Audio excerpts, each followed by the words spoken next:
예수께서 그리스도이심을 믿는 자마다 하나님께로부터 난 자니 또한 낳으신 이를 사랑하는 자마다 그에게서 난 자를 사랑하느니라. 우리가 하나님을 사랑하고 그의 계명들을 지킬 때에 이로써 우리가 하나님의 자녀를 사랑하는 줄 아느니라. 하나님을 사랑하는 것은 이것이니 우리가 그의 계명들을 지키는 것이라. 그의 계명들은 무거운 것이니 아니로다. 무릇 하나님께로부터 난 자마다 세상을 이기느니라. 세상을 이기는 승리는 이것이니 우리의 믿음이니라. 예수께서 하나님의 아들이심을 믿는 자가 아니면 세상을 이기는 자가 누구냐. 아멘. 기도하겠습니다. 하나님의 아들을 믿는 자가 아니면 세상을 이기는 자가 누구냐라고 물어보시는 그 말씀 앞에 우리가 서 있습니다. 하나님, 우리가 세상을 이기는 자입니다. 우리가 그 세상 앞에 하나님의 말씀을 들고 서 있는 자들입니다 라고 고백하는 예배가 되게 하시옵소서. 오늘 말씀 중에 함께 하셔서 이 말씀이 말씀답게 선포되고 또 말씀의 권위를 인정하며 그 앞에 겸손하게 들을 수 있는 귀를 우리에게 허락하시옵소서. 말씀이 전파될 때 성령님의 조명하심이 있게 하옵소서. 예수 그리스도의 이름으로 감사하며 기도합니다. 아멘. 예수께서 하나님의 아들이심을 믿는 자가 아니면 세상을 이기는 자가 누구냐라고 물어보고 있습니다. 여러분들은 세상을 이기고 계십니까? 아니면 세상의 지배를 당하고 계십니까? 다른 말로 물어보면 여러분들은 환경을 지배하고 계십니까? 아니면 환경의 지배를 당하고 계십니까? 사도 바울은 이 말을 빌립보서에는 내가 부에 처하나 빈에 처하나 일체의 비결을 배웠는데 내가 자족의 능력을 그 자족의 비결을 배웠다는 겁니다. 내가 가난하여도 내가 부하여도 하나님 앞에 감사할 줄 알고 행복할 줄 알고 또 내가 가난해도 비굴해하지 않고 내가 부하여도 교만하지 않는 세상이 또 환경이 나를 지배하지 않는 그 마음이 있는 것, 이걸 우리는 신앙이라고 이야기하는 겁니다. 도대체 세상을 이긴다는 게 무슨 말인가? 우리가 오늘 이 말씀을 같이 상고하게 될 것입니다.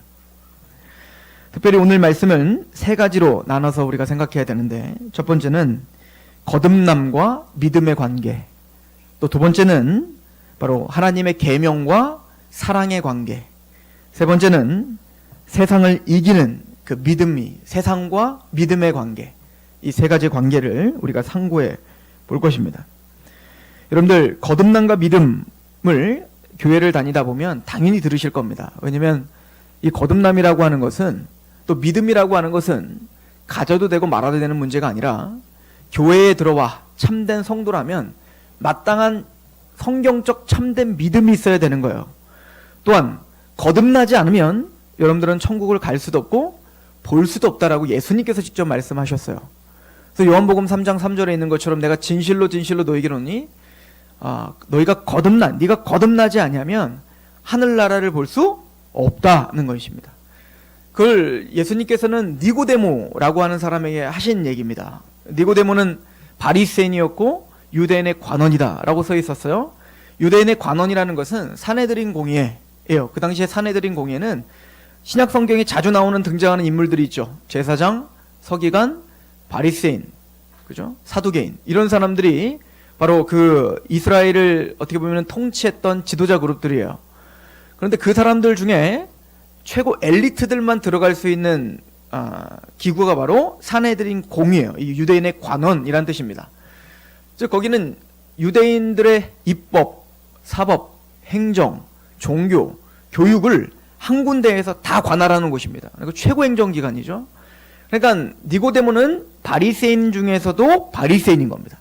바리새인 중에서 엘리트 바리새인인 거죠. 그러니까 산헤드린 공회가 된 것 아니겠어요?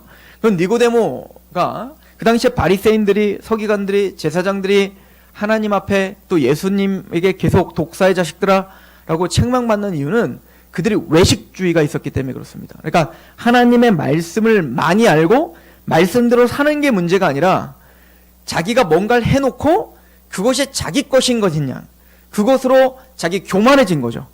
내가 이만큼 한 것이 꼭 나의 정체성, 나의 모든 것이냐, 또 나보다 못한 사람들을 비판하고 그들을 얕잡아보는 그들의 교만과 외식주의를 예수님 비판하신 겁니다.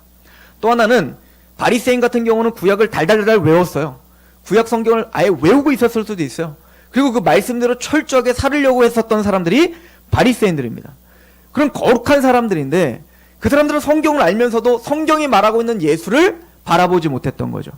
성경, 구약 성경에 40가지, 50가지가 넘는 실제적인 예수님의 예언들이 있었다고요. 처녀가 잉태할 거고, 애굽에 잠깐 갔다 올 거고, 베들레헴에서 태어날 거고, 그리고 유대인 중에 태어날 거고, 다윗의 자손이어야 되고, 또 예루살렘에 입성할 때는 나귀로 입성해야 될 것이고, 이런 50가지가 넘는, 꼭 스무고개 하는 것처럼 50가지가 넘는 예수님에 대한 정확한 예언들이 있었는데 그 예언을 알면서도 그들은 예수님을 인정하지 않았던 겁니다.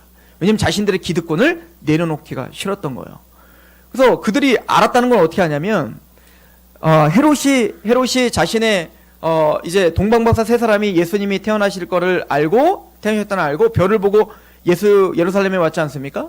그 헤롯에게 와서 왕이 태어나서 왔습니다라고 할 때 그 헤롯이 묻죠. 그 율법학자들, 성경학자들을 불러서 야 메시아의 그 유대의 왕 메시아가 어디서 태어난다고 하더냐. 그랬더니 베들레헴에서 태어납니다라고 정확하게 알았단 말이에요. 그러니까 구약의 예언들을 구약학자들은 다 알고 있었다고요. 그런데도 불구하고 그 예수 그리스도를 인정하지 않았다. 이거 굉장히 큰 그래서 책망을 받았던 거죠.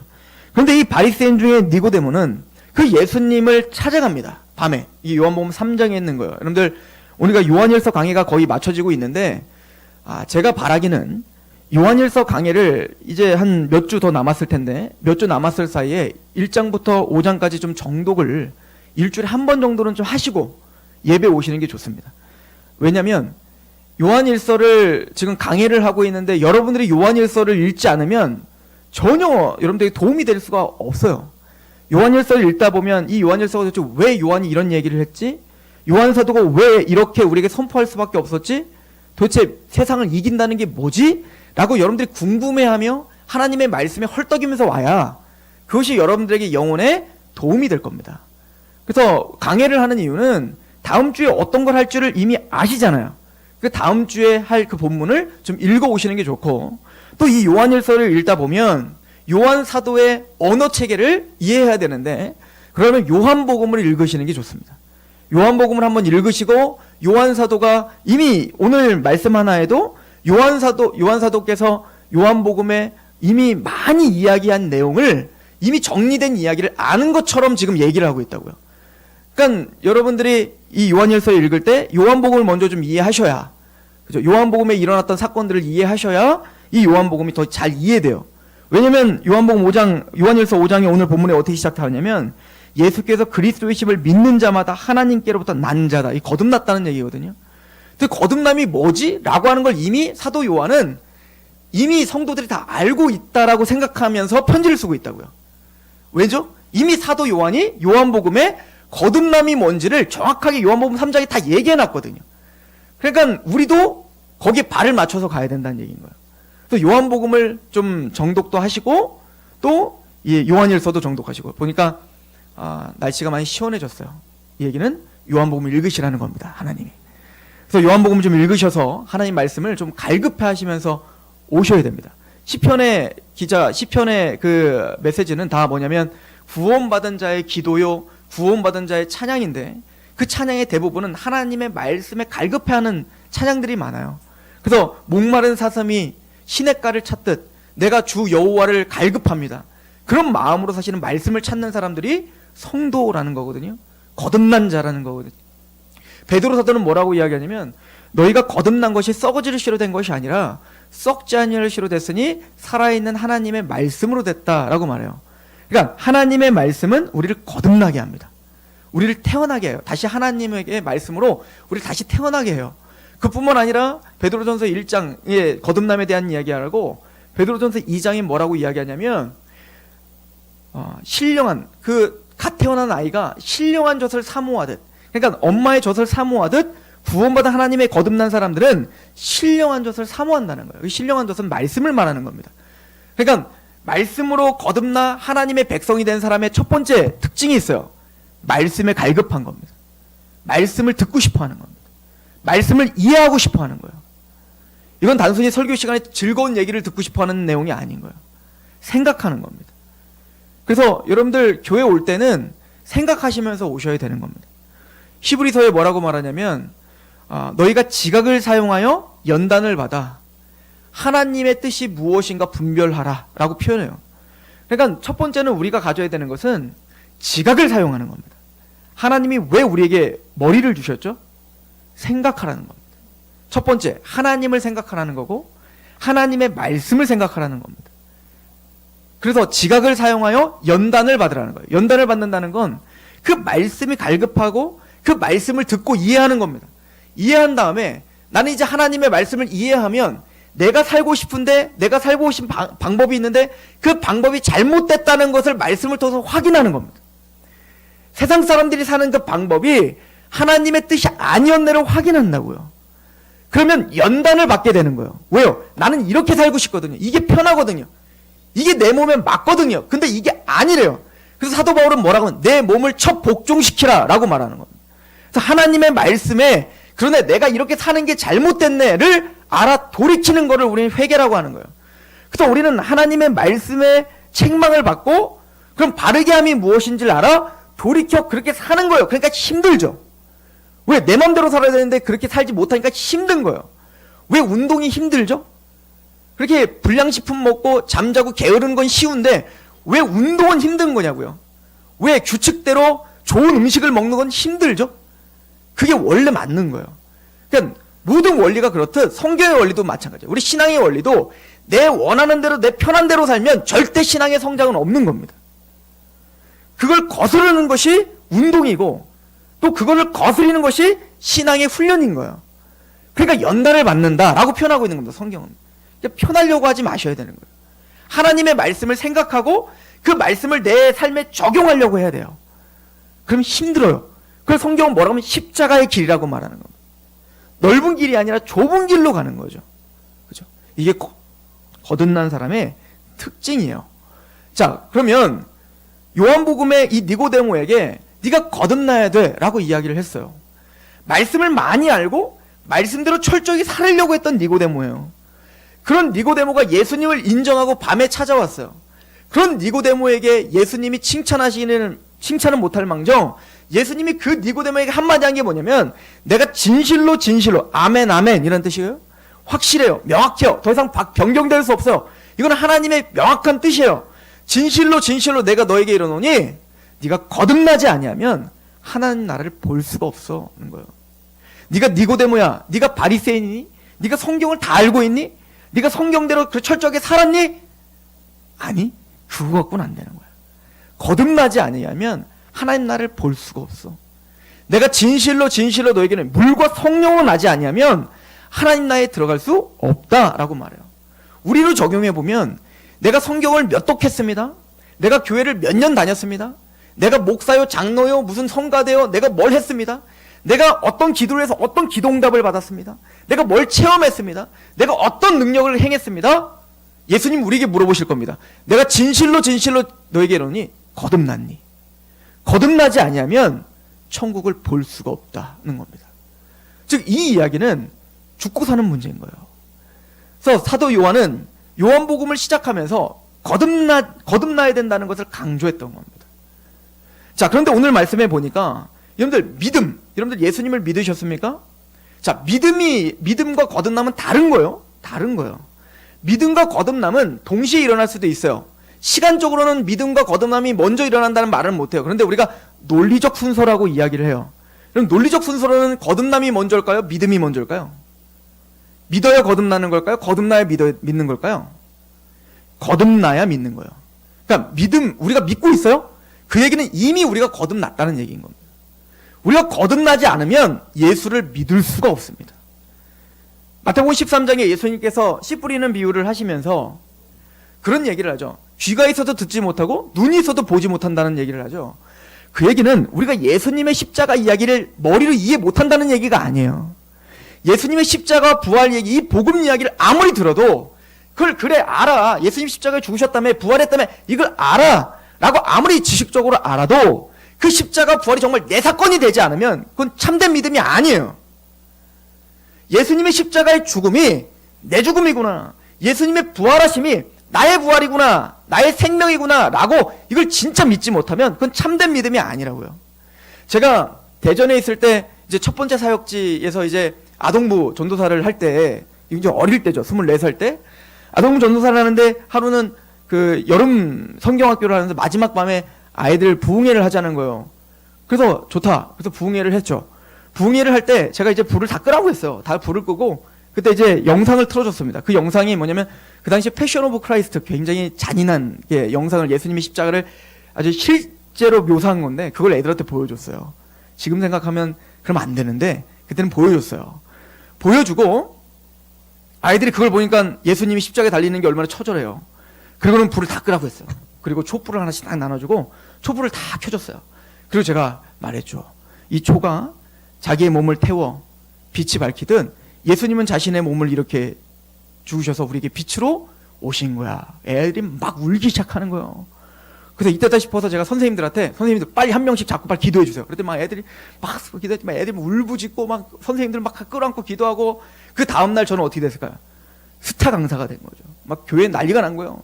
새로운 전도사님이 와, 애들 막 뒤집었다고, 다 막 난리 났다고. 그래서 얼마나 제가 좋았겠어요? 그 주에 애들한테 이제 물어봤어요. 정신을 차리고 물어봤습니다. 너 왜 울었니? 예수님 불쌍해서 울었대요. 그거 구원 아닙니다. 예수님의 십자가와 부활을 우리가 그림을 그리면서, 저도 옛날에 기도할 때 이런 생각을 했어요. 기도할 때 어떤 생각을 해? 자꾸 잡생각이 나잖아요. 어렸을 땐 더 했던 것 같아요. 그러니까 혼자 생각하면 도대체 어떻게 기도할 때 뭔 생각을 하면서 기도해야 되지? 이게 저한테 궁금해서, 그래서 제가 생각했던 건 예수님의 십자가 사건을 혼자 막 상상하면서 제일 처절한 사건을 막 생각하면서 기도하면 눈물이 나더라고요. 그래서 눈물이 나면서 기도를 한 거예요. 그러면서 제가 은혜를 받았다라고 생각을 했던 거예요. 근데 그건 구원이 아니라고요. 예수님이 십자가에 죽었다라고 하는 거, 예수님 참 불쌍하시다, 이건 구원이 아니에요. 예수님이 골고다 언덕에 십자가를 메고 올라가셨어요. 올라가시니까 그 여인들이 예수님을 위해서 막 울었다고요. 내가 사랑하는 주님이 지금 십자가를 지고 올라갑니다. 너무 펑펑 울고 있으니까 예수님이, 그 힘드신 양반이 잠깐 가던 걸음을 멈춰요. 그리고 그 여인에게 뭐라고 말하죠? 너희는 나를 위해서 울지 말라는 거예요. 너의 가족을 위해서 울어라는 것입니다. 예수님의 십자가를 믿는다는 것은, 예수님이 십자가에 죽으시고 부활하셨을 때, 와, 불쌍하시다, 와, 아프셨겠다, 와, 얼마나 그렇게 힘드셨을까 때문에 울면 그건 구원이 아니에요. 예수님의 십자가 사건이 내 사건이라고 믿어야 되는 겁니다. 이걸 우리는 영적 세례, 성령 세례라고 표현하고 있는 거예요. 이게 로마서 6장에 기록되어 있는 거죠. 예수님 십자가에 죽으셨을 때 바로 내가 죽었습니다 라는 고백을 하는 겁니다. 또 예수님이 부활하셨다는 것이 단순히 예수님이 살아나신 게 아니라, 예수님과 연합다 내가 새로운 존재로, 이제는 죄인이 아니라 의인으로, 이제는 하나님의 진노를 받을 자가 아니라 하나님의 자녀로 거듭났습니다. 난 다시 태어났습니다 라고, 그걸 믿는 것이 참된 믿음이에요. 내가 죄인이 아니라 내 죄는 예수님의 십자가에 못 박혀오고 예수님 부활하실 때 나는 의인 됐습니다 라고 고백하는 겁니다. 이걸 진짜 믿는 거예요. 이게 믿음이거든요. 그런데 이렇게 믿고 고백하는 거, 이렇게 시인하는 거, 그래서 마음으로 믿어 의에 이르고 입으로 시인하여 구원에 이른다 라고 말할 때, 그 시인이라는 말도 그렇게 쉽게 하는 게 아니에요. 예를 들어서 어떤 선교단체가 막 뭘 브리핑해서 예수님 십자가 어쩌고저쩌고 해서, 믿으십니까? 예, 믿어요. 그래요, 지금 영적 기도 하겠습니다. 자, 영적 기도 했죠? 자, 이제 예수님이 당신 안에 들어갔습니다. 구원받았습니다. 이런 가본 얘기도 아니라고요. 여러분들, 입으로 시인하는 거 오늘날 우리 시대에 입으로 시인하는 그런 시인이 아니에요. 초대교회 때는, 지금 성경에 쓰여질 때는 입으로 예수님을 시인한다면 죽을 수도 있는 문제예요. 예수님을 믿습니다 라고 말할 땐 이미 내 재산이 박탈당할 수 있는 문제라고요. 내 실제적인 삶이, 내가 누리고 있는 모든 삶들이 다 박탈될 걸 각오하고 난 그래도 예수님을 믿습니다 라고 고백하는 거라고요. 그래서 마음으로 진짜 믿지 못하면 그 당시에는 예수를 입으로 시인할 수 없는 거였단 말입니다. 우리는 그렇게 믿음으로 예수를 믿습니다 라고 고백하는 사람들이 성도예요. 그런데 그렇게 우리가 예수님을 진짜 믿음으로 예수를 시인할 수 있는 것은 거듭났기 때문에 가능하다는 겁니다.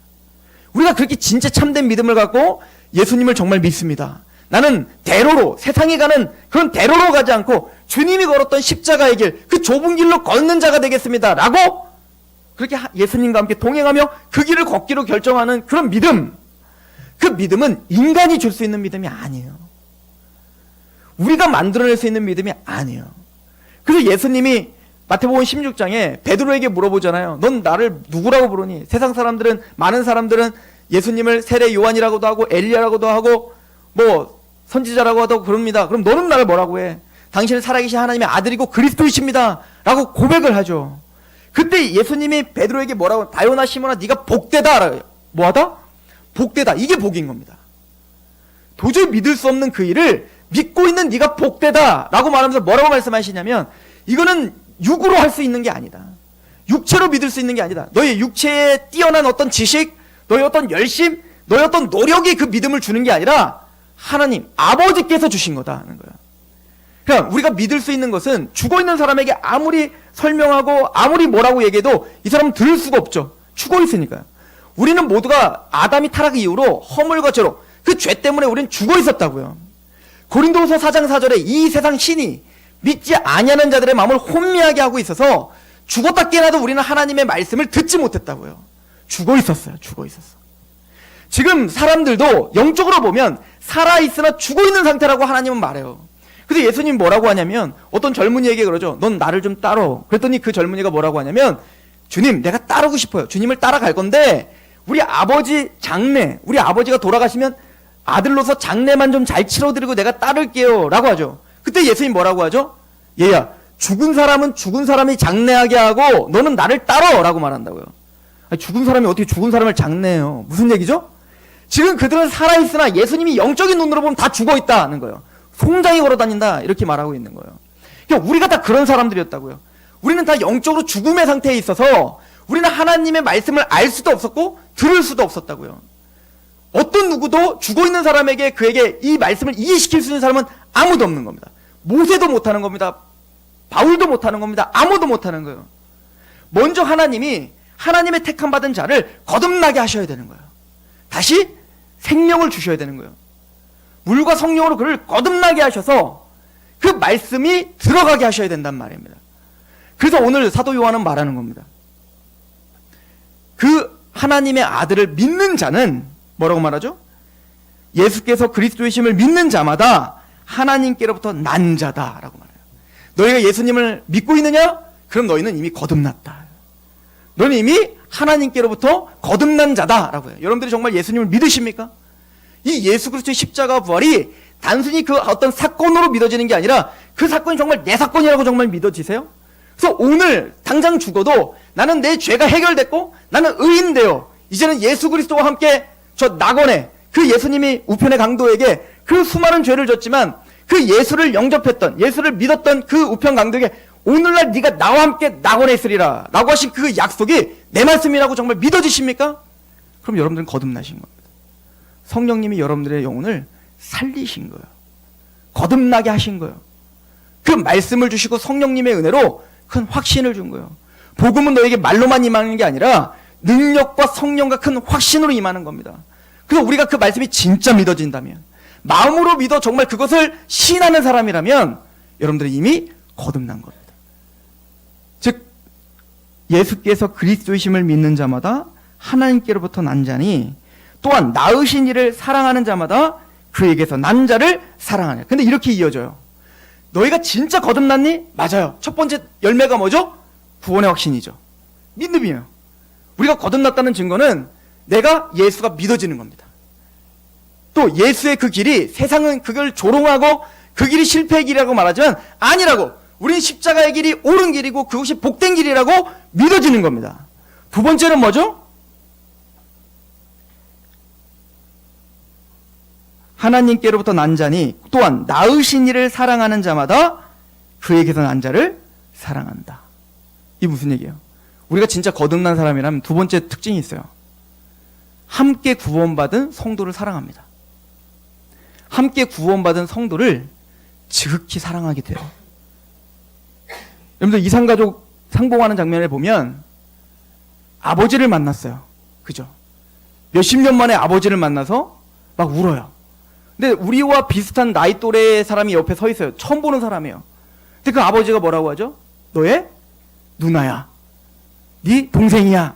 그럼 처음 보지면 어때요? 바로 끌어안고 울고 불고 난리 나죠. 우리가 잃어버렸던 아버지를 만났어요. 그럼 자연스럽게 그 잃어버렸던 아버지와 함께 누구도 같이 만날까요? 잃어버렸던 형제 자매를 만나게 되는 거예요. 그래서 우리는 뭐죠? 피가 땡기는 거예요. 여러분들 외국에 갔는데 한국 사람 보면 그냥 그것만으로도 즐거워요. 그것만으로 기뻐요. 그냥 한국 사람이 그 외로운 외국 땅에서 한국 사람이랑 같이 있다는 것만으로 자기의 물건을 막 나눠주고 서로 교제한다고요. 이 피가 땡기는 거예요. 저희 아들과 딸이 맨날 그렇게 싸워요. 그런데 외부에 가서 모르는 사람들이 있을 때는 그 둘째 딸이 맨날 집에서 싸우는 애들이 오빠 손을 놓지를 않아요. 왜 그렇죠? 그게 형제인 거예요. 여기선 때로는 치고받을 수 있어요. 여기서 싸울 수도 있다고요. 교회는 사람들이 모인 곳이니까 그래요. 그러나 근본적으로 한 피, 한 십자가의 복음에 감격하고 있다는 그 공동체 의식이 있다고요. 그래서 서로 사랑하게 돼요. 나와 생각이 달라요. 또 나와 살아온 환경도 달라요. 성격도 달라요. 그런데 그 사람이 사랑스럽다니까요. 이게 구원받은 자의 두 번째 특징인 거예요. 제가 이 이야기를 몇 번 들었던 것 같은데, 제가 성경 공부했던 한 자매가 2년 정도 잠적했었어요. 제가 성경 공부를 에베소서 강의를 이제 그 아이가 1대1로 하다가 그 아이한테 성경 공부를 이제 숙제를 내줬어요. 에베소서 읽고 오라고. 그랬더니 그게 너무 어려웠는데 2년 동안 잠적했어요. 근데 잠적한 다음에 나중에 그 아이를 2년 만에 만나게 됐어요. 제가 성탄절날 전화가 와서 만났는데 그 아이가 알고 봤더니 우울증이 심하게 걸렸던 겁니다. 아버지와 어머니가 이제 이혼을 하시고, 그리고 아버지 편에 있었다가 뭐 하여튼 거기서 굉장히 어려운 일을 좀 당했나 봐요. 그러면서 다시 이제 어머니에게로 왔는데, 그 어머니한테도 그 우울증이 이제 그 아이가 우울증이 이제 하지니까 기도원 다니고 막 그런데도 낫지를 않고 병원 가도 낫지를 않고, 그게 너무 심각한 우울증에 걸렸던 겁니다. 그러다가 이 아이가 한 번에 그 우울증이 확 날아간 일이 있는데 복음을 만났었어요. 복음을 듣고 그 복음 때문에 이 아이가 다시 새로운 삶을 시작한 겁니다. 그러더니 그렇게 해서 회복이 되어서 2년 만에 저를 찾아온 겁니다. 그러니까 제가 성경 공부를 할 때는 죽어도 못 알아듣는 거예요, 얘가. 내가 아무리 설명해도 못 알아들어요. 답답하게. 그런데 2년 후에 얘가 만나더니 구원을 받고 복음을 듣고 감격하고 한 6개월 정도가 지난 겁니다. 6개월 정도 지나서 그 교회에서 굉장히 잘 정착하고 있는데 제가 생각나더라는 거예요. 아, 그때 2년 전에 나에게 얘기했던 게 바로 이 말씀이었네 라고 생각이 들었던 거죠. 그래서 제가 생각나서 전화를 해서 저를 찾아온 겁니다. 2년 동안 뭐 했니? 어떻게 지냈니? 이 얘기를 잠깐만 하고, 그리고 나머지는 다 뭐냐면 복음 얘기한 거예요. 복음 얘기. 근데 그 아이가 저한테 한 고백이 있어요. 저는 잊혀지지가 않아요. 오빠, 내가 이제 알겠다. 복음을 갖고 있는 사람을 내가 알겠다. 그냥 같이 얘기하다 보면 이 사람이 진짜 복음을 갖고 있는가? 아니면 이 사람 그냥 왔다 갔다 교회를 왔다 갔다 하는 사람인가? 아니면 율법주의적인 사람인가? 그냥 알겠더라는 거예요. 그냥 한 복음 가운데 있다는 것이 그냥 기쁜 거예요. 같이 밤새도록 얘기해도 할 얘기가 끊이지 않는 거예요.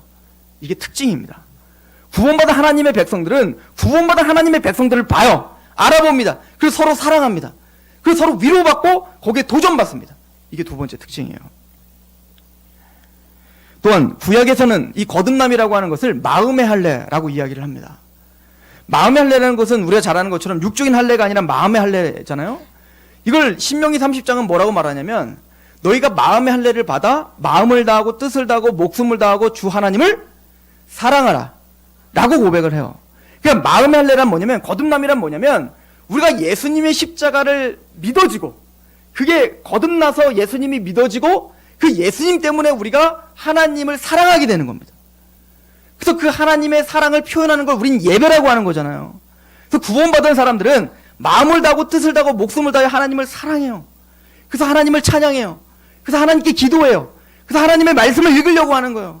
사랑하는 사람의 편지를 받으면 그 편지를 두고두고 봐도, 반복적으로 봐도 감동이 되는 것처럼 하나님의 사랑의 편지이기 때문에 이 말씀을 또 보고 또 봐도 우리에게 감동이 되는 거예요.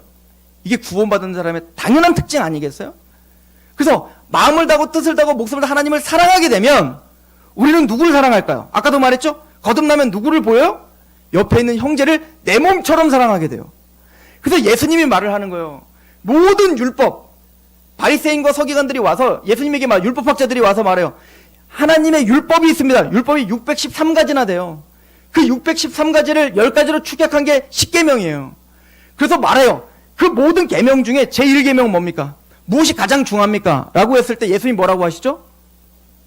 마음을 다하고 뜻을 다하고 목숨을 다하여 주 하나님을 사랑해라. 이게 첫 번째 계명이고, 두 번째 계명은 이와 같으니 내 이웃을 내 몸과 같이 사랑하라. 이게 둘째 계명이다 라고 말해요. 예수님이 지금 뭔 얘기하는 걸까요? 십계명 얘기하는 겁니다. 십계명. 1계명부터 4계명까지 하나님을 사랑하는 계명입니다. 하나님을 사랑하기 때문에 하나님 외에는 다른 우상을 숭배하지 않고, 하나님을 사랑하기 때문에 하나님의 이름을 망령되이 일컫지 않고, 하나님을 사랑하기 때문에 안식일을, 예배를 우선순위로 드리고, 하나님을 사랑하기 때문에 성경에서 말하고 있지 않은 하나님이 아닌 내 마음대로 하나님을 디자인하지 않는 거예요. 하나님의 사랑에 대한 이야기인 거예요. 그러면 5번째 계명부터 10번째 계명은 뭐죠? 내 이웃을 내 몸처럼 사랑해요. 내가 이웃을 사랑하기, 내 형제를 사랑하기 때문에 그 형제, 첫 번째 형제는 누구예요? 바로 부모님인 겁니다. 그래서 부모님을 공경하는 겁니다. 또 우리는 그 하나님을 사랑하기 때문에, 내 형제를 사랑하기 때문에 뭐요? 그 형제의 것을 도둑질하지 않고, 탐내지 않고, 살인하지 않는 겁니다. 간음하지 않는 겁니다.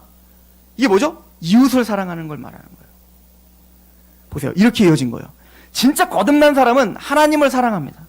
진짜 하나님을 사랑하는 사람은 옆에 사람을, 형제를 사랑할 수밖에 없습니다. 이게 거듭난 자의 특징이라니까요.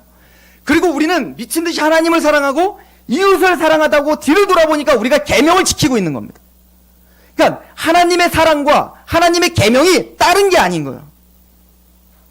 같이 가는 겁니다. 무슨 얘기인지 아시겠어요? 우리가 하나님을 사랑하다 보니까 내가 계명 지켜야지, 계명 외워야지, 계명을 지켜야지, 계명 지켜라, 계명 지켜라, 이렇게 하는 게 아니라 우리는 그냥 하나님을 사랑할 뿐이에요. 하나님을 사랑하다 보니 우리는 그 계명을 지키고 있는 거예요. 형제를 사랑해요. 계명 지켜라. 교회는 계명을 지키라고 말하는 곳이 아니에요. 계명 지키십시오. 안 그러면 여러분들 저주받아. 이런 거 말하는 곳이 아니에요. 하나님을 사랑하세요. 그리고 옆에 있는 형제를 사랑하세요를 선포하는 곳입니다. 그래서 형제를 사랑하다 보니 뒤를 돌아보니까 우리가 도둑질을 하지 않고 있는 거예요. 간음하지 않고 있는 거예요. 우리가 남의 것을 탐내기보다 내 것을 더 주기를 원하는 사람이 되는 거예요. 나보다 더 부자인데, 이상해요. 나보다 더 부자인데, 나보다 더 많은데 그 사람한테 더 주고 싶은 겁니다. 이게 세상이 감히 감당치도 못하는 사랑이 교회에서 이루어지는 겁니다. 세상에서는 상상할 수 없는 그 사랑의 그 공동체가 교회가 돼가고 있는 거예요. 이때 우리 요한일서를 통해서 이미 봤어요. 이렇게 형제끼리 뜨겁게 사랑할 때 세상은 하나님을 볼 수 있다라고 요한일서는 말하고 있었던 겁니다. 세상이 하나님을 볼 수 있는 방법은 이거밖에 없습니다. 우리가 말로 예수 그리스도의 복음을 전하는 거 너무 중요하지만 그 실체를 보여주는 것은 우리끼리 뜨겁게 사랑하는 겁니다. 이기적인 마음이 부서지고 내 몸처럼 이웃을 사랑하는 공동체가 되는 거예요. 그래서 요한일서는 이것을 뭐라고 표현하면, 디모데전서는 이걸 뭐라고 표현하냐면 믿음에서 난 사랑이라고 표현하고 있어요. 갈라디아서 5장은 이걸 뭐라고 표현하냐면 사랑으로 역사하는 믿음이라고 표현하고 있어요. 그러니까 믿음과 사랑이 떨어질 수가 없는 거예요. 여러분들 예수님 믿으세요? 그러면 하나님을 사랑하고 있다는 얘기인 거예요. 여러분들 정말 하나님을 사랑하세요? 그럼 여러분들이 믿고 있다는 얘기인 거예요. 여러분들 정말 하나님과 예수님을 믿으세요? 그럼 내 형제를 지금 사랑하고 있다는 얘기인 겁니다. 이게 떨어질 수가 없다라고 계속 얘기해요. 한번 보십시오. 오늘 본문을 보세요. 5장 1절. 예수께서 그리스도의 심을 믿는 자마다 하나님께로부터 난 자니 또한 낳으신 이를 사랑하는 자마다 그에게서 난 자를 사랑한다. 형제를 사랑할 수밖에 없다는 거죠. 우리가 하나님을 사랑하고 그의 계명들을 지킬 때 이로써 우리가 하나님의 자녀를 사랑하는 줄을 아느니라. 그럼 하나님을 사랑한 자는 이웃을 사랑하는데, 그럼 우리가 어떻게 이웃을 사랑한다는 걸 증거하죠? 계명을 지키는 거라고요. 이해가 가세요? 그러니까 이웃을 사랑한다는 얘기와 내가 계명을 지킨다는 얘기가 다른 게 아니라 똑같은 얘기라는 거예요. 반대로도 얘기하죠. 우리 3절 읽어보세요. 시작. 하나님을 사랑하는 것은 이것이니 우리가 그의 계명들을 지키는 것이라. 그의 계명은 무거운 것이 아니로다. 여러분들 하나님을 사랑한다는 말을 다른 말로 뭐라고 해요? 계명을 지키는 거라고. 그러니까 하나님의 계명과 하나님을 사랑한다는 거 떨어질 수가 없다니까요. 하나님을 사랑한다는 당연히 뒤를 돌아보면 하나님의 계명을 존중하고 있고 그 계명을 지키고 있다니까요. 이게 기독교의 참된 신앙인 거예요. 근데 오늘 봤더니 뭐라고요? 그 계명은 무거운 것이 아니다. 왜 무겁지가 않죠? 여러분들 십계명이 무겁지가 않아요? 엄청 무겁잖아요. 살인하지 말라. 여러분들 살인 안 했으니까 살인하지 말라에 접촉 안 되는 겁니까? 우린 그렇게 안 배웠습니다. 예수님 그렇게 가르치지 않았어요. 형제를 보고 미워하는 것도 이미 살인죄라고 했어요. 그렇게 따지면 우리는 무겁게 그 살인죄를 오늘도 지고 있는 거예요. 근데 예수님, 이 사도 요한은 뭐라고요? 무겁지 않다. 왜 그럴까요? 이미 첫 번째는 그 율법의 심판, 율법을 어긴 그 심판을 이미 면제해 주셨습니다. 내가 진실로 내게는 내 말을 듣고 또 나 보낸 자를 믿는 자는 영생을 얻었고 심판에 이르지 아니하나니 사망에서 생명으로 옮겼다라고 표현해요. 여러분들 율법을 지키지 않았다고 해서 여러분들을 구원에서 떨어뜨리지 않습니다. 구원, 자기 아들을 죽이기까지 해서 우리를 하나님의 자녀로 삼아 주셨는데 그렇게 십자가의 피로 자녀를 삼은 하나님의 백성들이 반복적인 죄를 진다고 해서 그 십자가에 살아서 끊지 못해요. 그래서 사도 바울이 로마서에 뭐라고 해요? 그리스도 안에 있는 자에 결코 정잠이 없다. 사망이나 높음이나 그 어떤 피조물도 그리스도의 살에서 끊을 수 있다 없다? 없다요. 그래서 우리는 구원에서 떨어질 두려움이 없습니다. 그러나 여기서 진짜 말하는 무겁지 않다라고 하는 것은 우리가 계명을 지키는 것이 아니기 때문이라고 말하는 거예요. 우리는 하나님을 사랑할 뿐인데 그 사랑이 여러분들을 인도하기 때문에 그렇습니다. 그 사랑이 감격하여 우리는 사랑할 뿐인데 뒤로 돌아오면 우리가 계명을 지키며 성장하고 있는 거예요. 내가 계명을 지키기 위해서 바득바득 일을 갈면서 가는 게 아니에요. 그래서 교회에서는 여러분들에게 살인하지 마세요. 미워하지 마세요. 욕합니까? 욕하면 안 돼요. 나가는 자마다 지옥 갑니다. 지옥 가면 안 됩니다. 여러분들 복 받고 싶으세요? 계명 지키세요. 이렇게 설교하는 게 아니에요. 율법주의 설교예요. 교회에서는 십자가를 설교하는 겁니다. 복음을 설교하는 겁니다. 하나님이 여러분들을 어떻게 사랑하셨는지, 십자가의 은혜가 여러분들에게 어떤 희생으로 여러분들이 지금 이 자리에 거듭난 하나님을 찬양하고 있는지를 알려주는 것이에요. 그래서 아버지의 사랑의 깊이와 높이와 넓이가 어떠함을 알게 하여 그 사랑의 감격이 여러분들을 주장하게 하는 거예요. 생각해 보세요. 우리가 자녀들을 생각해 보세요. 자녀는요, 나보다 더 잘 먹어요. 나보다 더 잘 입어요. 그런데 그 자녀들은 더 불쌍해요. 그냥 불쌍해요. 좋은 게 있으면 다 자녀 주거든요. 그래서 나보다 더 많이 먹고 있는데 그래서 하나 먹으면 아빠 먹지 마 이런다고요. 근데 상처를 받으면서도 더 좋은 거 있으면 또 주고 싶어요. 희생한다고요. 왜 그러죠? 사랑 때문에 그런 거 아니에요? 즉 사랑이 모든 것을 인도하는 거예요. 여러분들 그걸 의지적으로 이성적으로 그렇게 우리가 어떻게 자녀를 사랑할 수 있겠냐고요.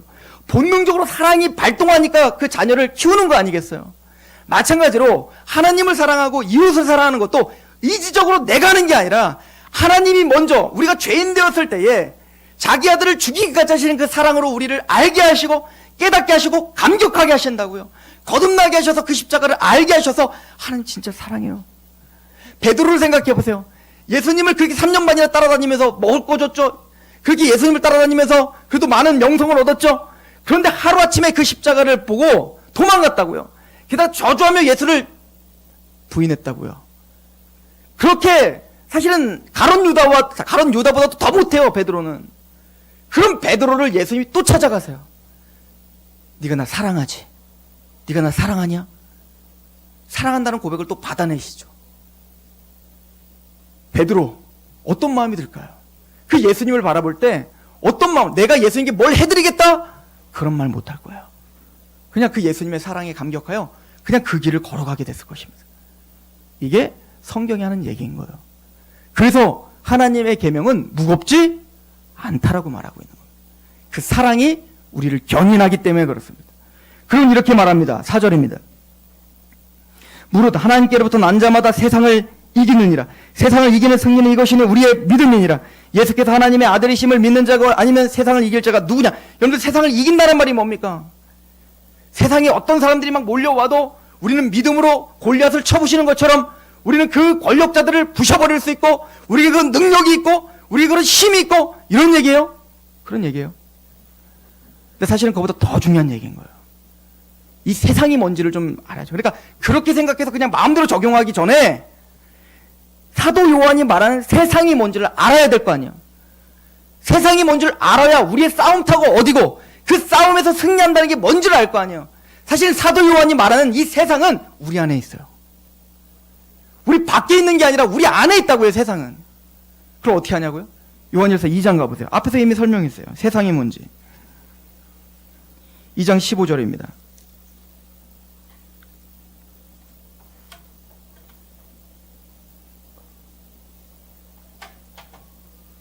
이 세상이나 세상에 있는 것들을 사랑하지 말라.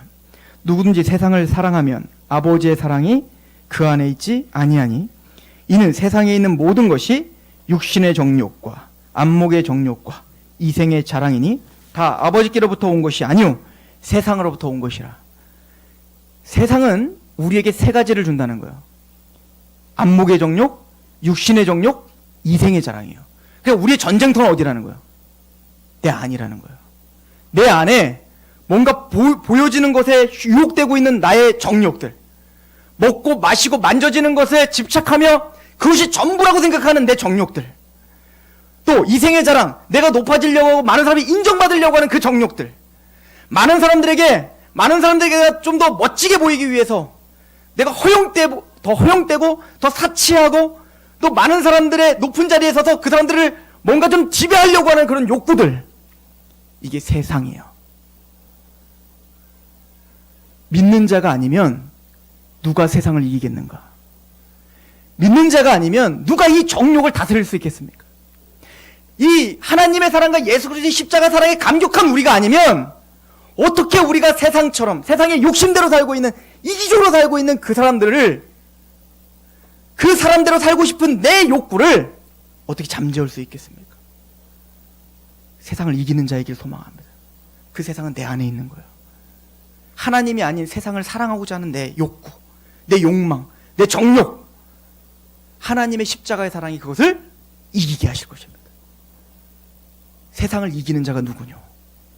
하나님의 아들을 믿는 자가 아니면 누가 감히 세상을 이기겠습니까? 원래 세상은 이기적이에요. 원래 세상은 갑질을 합니다. 그런데 하나님의 사람은 안 돼요. 왜 박창주 대령이, 지난주부터 얘기 계속하네, 박창주 대령이 왜 나쁜 줄 아세요? 그분이 장로님이기 때문에 나쁜 거예요. 세상은 원래 갑질을 합니다. 그러나 우리는 그러면 안 되는 겁니다. 왜요? 그 세상을 이기는 힘이 우리에게밖에 없기 때문에 그렇습니다. 우리가 세상을 이기지 못하면 누가 대안이 되겠냐고요. 세상처럼 똑같이 교회 안에서 싸우면 도대체 우리가 바라보는 하나님 나라는 어디 있냐고요. 세상을 이길 힘이 우리에게 있습니다. 우리가 바로 믿는 자, 하나님께서 난 자입니다. 기도하겠습니다.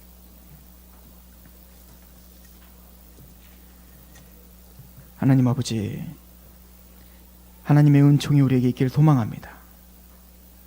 그 십자가의 사랑이 우리를 이기게 하시옵소서. 오늘도 우리의 마음을 들끓고 있는 그 죄악된 욕망들이 예수님의 십자가의 사랑으로 부서지고 성장하고 뒤를 돌아보아 그리스도를 닮아가는 우리를 바라보며 하나님을 찬양하는 하나님의 백성들이 되게 하옵소서. 세상을 이길 자가 누군가? 하나님의 아들을 믿는 우리가 세상을 이길 것이요, 주의 사랑이 우리를 인도하실 것임을 믿습니다. 그렇게 한 주간도 우리 귀한 성도들의 마음을 붙잡아 주옵소서. 예수님의 이름으로 감사하며 기도합니다.